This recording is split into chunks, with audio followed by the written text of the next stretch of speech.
This area here, that's called Happy Valley. So, and it's also the start of Warren Wood. It's a really lovely wood, big wood that goes back up through there. Whenever I was here, it's one of my favourite places.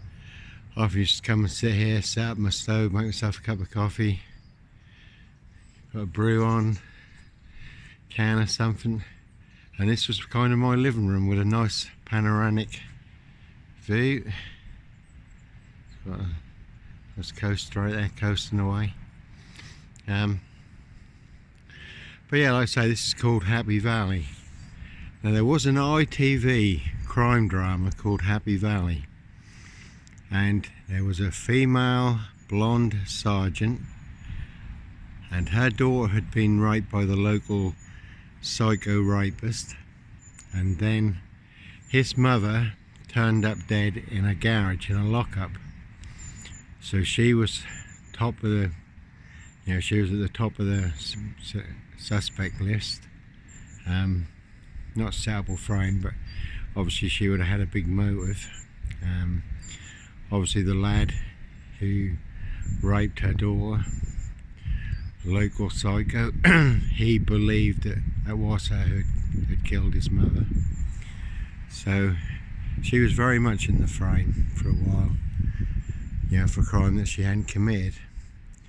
And then the story at the time is about a serial killer, the beer bottle serial killer. And he not just rapes women, kills women, he also gorges them with a broken beer bottle. Really nasty, sadistic piece of work.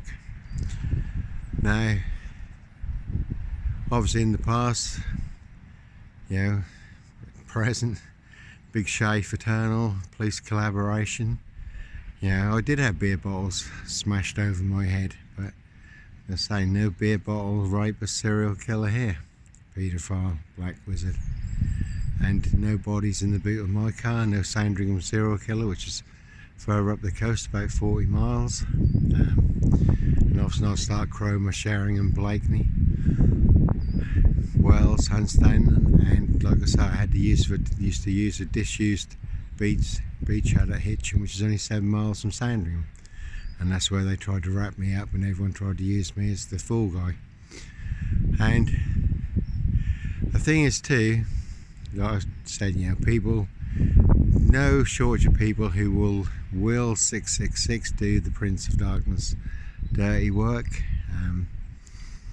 and there's other people who will do anything for drugs, money and alcohol. And if people who have been told that you are a serial killer, paedophile, rapist, etc., obviously they think they're doing the world a big favour and being paid for it too. Everyone's going to be queuing up to pull the trigger. And I was here one time. I was down at Blakeney and out on the point, and it's a lovely place, Blakeney Point, out swimming with the seals and so forth and that. And saw two pickups looking quite suspicious doing the round. So I sat up on the hill behind the toilets, which overlooks the big harbour car park. It's quite a good hill, you get a good view there. And they kept going round, then one pickup peeled off and went and checked out my car. And there were 7 cars, and I was parked right in the middle of them. And they parked diagonally, checked my car over. So I thought, it's not safe to stay here. It's nice out on the point, and but that is fairly open ground. So I came along here, to Cromer, concealed my car. Now it was night time, so I walked along the beach, and just over there you can probably see the handrail, but I walked along the beach at night. Excuse me, I walked along the beach, came up these steps here, obviously further up into Warren Wood, and set up camp. But you get a really good 4G signal up here. So I thought, well, they obviously know I'm back from the lakes, to have a little show of pickups in Blakeney.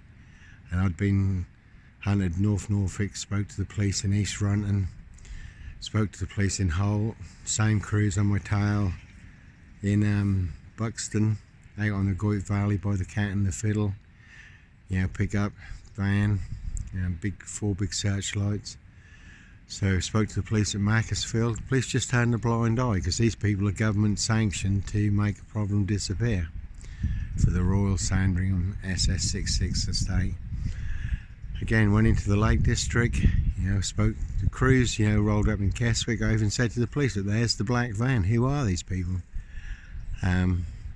So it's cat and mouse around the Lake District, which I know very well. Then I took refuge in the Ambleside Parish Fields Centre and St Mary's Church. But and backup also arrived for myself, and the authorities couldn't afford another big incident. And I said to the police that I am not Royal Moat, I'm not Derek Bird, I'm not a police killer or anyone else killer, but the authorities couldn't afford another big incident in the Lake District, so the crews backed off. So when it all quietened down, and that's how I even spoke to the police in Windermere, which, you know, I've wrote about and spoke about before, but it's worth mentioning. And they took up my driver's licence, which they knew which was genuine, and they couldn't get any of my details up, and they'd never known this. And they obviously knew my licence was genuine, and they said, Johnny, it's like you've been erased, or some are trying to erase you.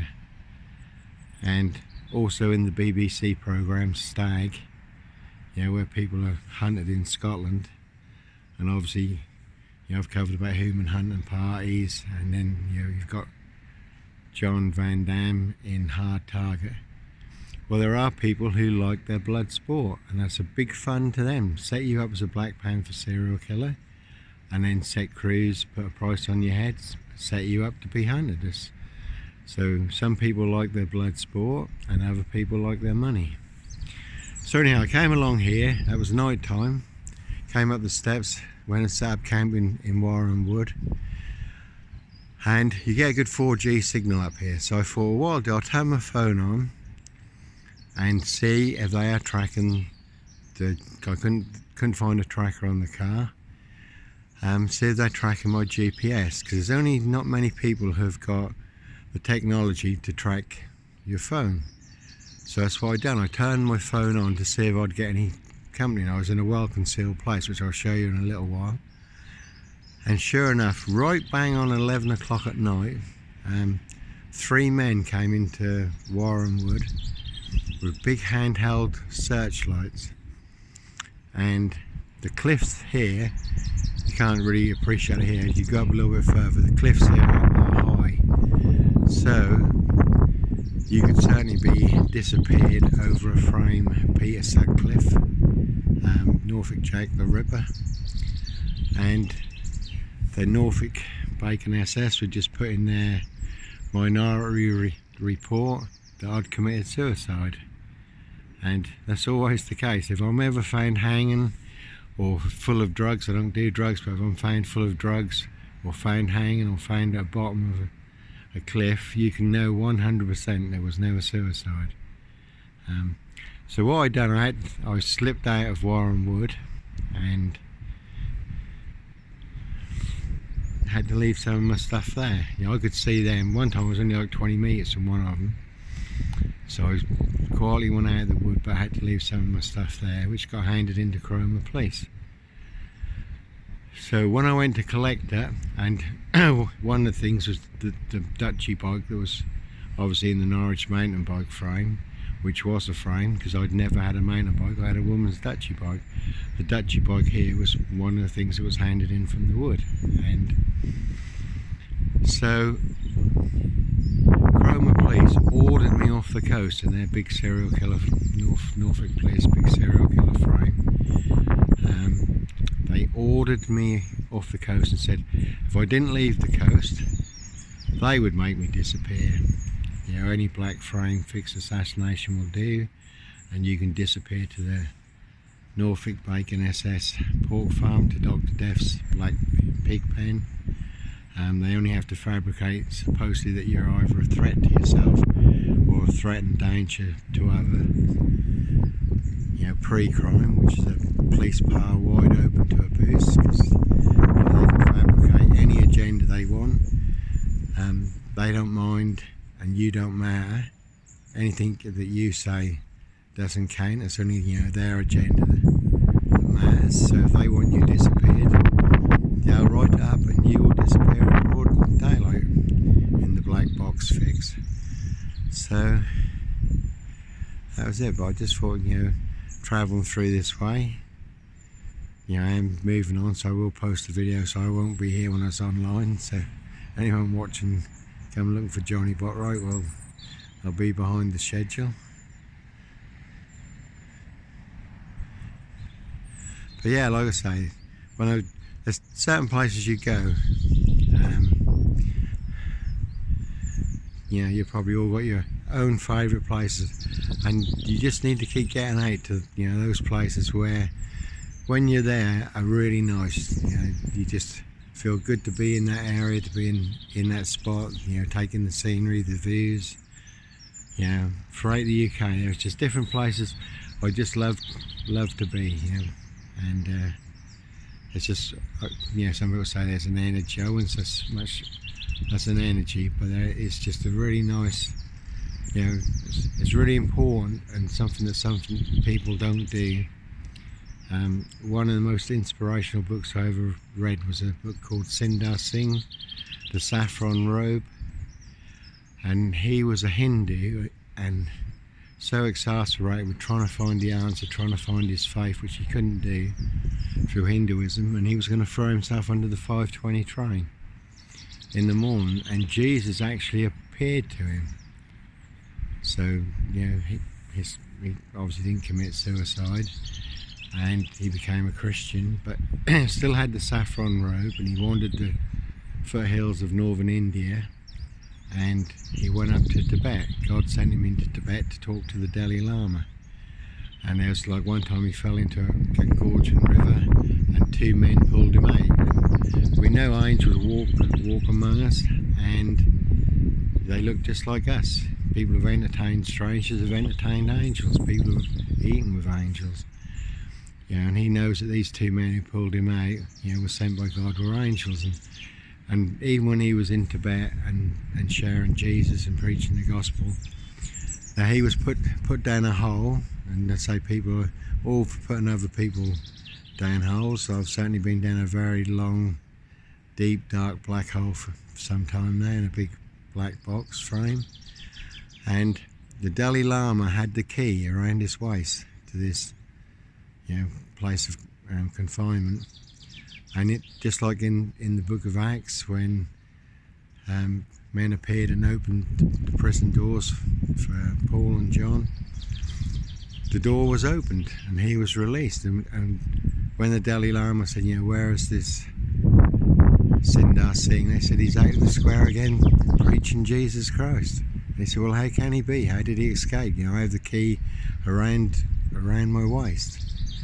But one thing Sindar Singh done, because he travelled a lot through all the foothills in northern India and into Tibet and Mongolia and so forth, he came to the UK during the Industrial Revolution, and everything was work and smoke and factories and industry.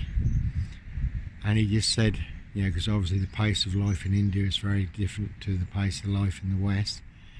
He said, where do these people ever find time to feed their spirit? And I guess that's what I'm saying. There are places, throughout the UK, that when I'm in that place, you're not stuck in a room, not stuck on a computer, not in a house. Before long, everyone may have to go into lockdown. Can't leave the house. Is just locked down. The entire, Italy is completely locked down now. The UK is probably 2 weeks behind where Italy's at, whether they'll come to the same extreme here. So, but while you can, just do get out, feed your spirit. It's the best medicine in the world. Anyhow, God bless, keep safe, keep well, and we'll speak again soon. Bye.